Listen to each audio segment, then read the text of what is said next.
খ্যাপা তোর কপাল মন্দ, ভারে গন্ধ, ভার পোড়ানো হলো না, হলো না, হলো না, হলো না। এই এই তুই কি আমাকে টিটকারি মারবার চেষ্টা করছিস? হ্যাঁ, হ্যাঁ মারছি তো, তোকে স্বপ্ন থেকে জাগাচ্ছি। আরে আমার খালে এমন মাছ ওঠে যা তোর খালে কোশমিন কালেও উঠবে না। গতকাল 5টা চিংড়ি তুলেছি, এত বড় বড়, দেখে গ্রামের লোক হাঁ হয়ে গেছে। হ্যাঁ, তুই সব সময় মিথ্যে বড়াই করিস। আমার খালেই আসল মাছ ওঠে, 5টা চিংড়ি। আমি তো আগের দিনে 10টা ট্যাংরা পেয়েছি, তার আকার দিকে খুবই অবাক হবি। ট্যাংরা? ওই তো ছোট ছোট দুটো মাছ, ও নিয়ে আবার এত বড়াই করবার কি আছে? কেন, বড়াই শুধু তুই একাই করতে পারিস? আমি করলে দোষ নাকি? তুই যে বললি বড় বড় চিংড়ি মাছ পেয়েছি, তার প্রমাণ কোথায়? কই, কোনো গ্রামবাসীর মুখ থেকে তো আমি শুনতে পেলাম না। কানে সব সময় তুলো গুঁজে থাকলে শুনতে পাবি কি করে? আর পাড়ার লোকেদের সাথে তোর একেবারে মনে হচ্ছে মাখো মাখো ভাব আছে।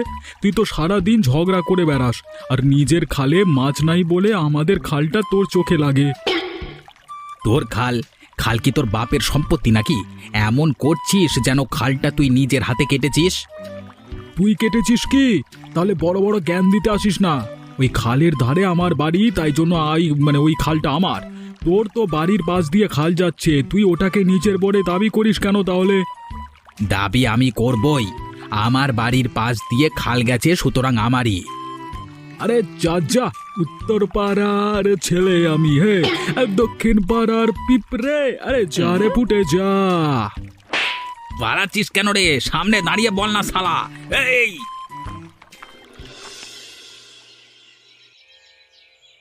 বলছি, এক গ্রামের মধ্যে থেকে এরকম ভাবে ঝগড়া করা তো ভালো দেখায় না গো। কি করব, ঝামেলা ঝগড়া দেখতে কি আর আমারও ভালো লাগে, কিন্তু কিছুই তো করবার নেই। আমি শুধু শুনছিলাম আর অবাক হচ্ছিলাম কিভাবে দুই প্রতিবেশী গোপাল আর হরিদাস পরস্পরের সাথে ঝগড়া করছিল। বিশ্বাস করো, আমি চাই না গ্রামের শান্তি নষ্ট করতে, কিন্তু ওদের বোঝাবে কে? তবে আমার ওদের দুজনকেই দেখে মনে হচ্ছে ওরা ঝগড়া করে করে ক্লান্ত। আর তাছাড়া যখন খালগুলো ওদের নিজেদেরই নয়, তখন এরকম ঝগড়া মারামারি করে প্রতিবেশীর সাথে তো কোনো লাভ নেই। সেটা তো আমরা বুঝলে হবে না, ওদেরকে তো বোঝাতে হবে। সমাধান খুঁজতে হবে। সমাধান লুকিয়ে আছে মনের মধ্যে। মন থেকে সমাধান করতে চাইলে নিশ্চয়ই হবে। তুমি কিছু বুদ্ধি দেবে? জানি না, ভাবনা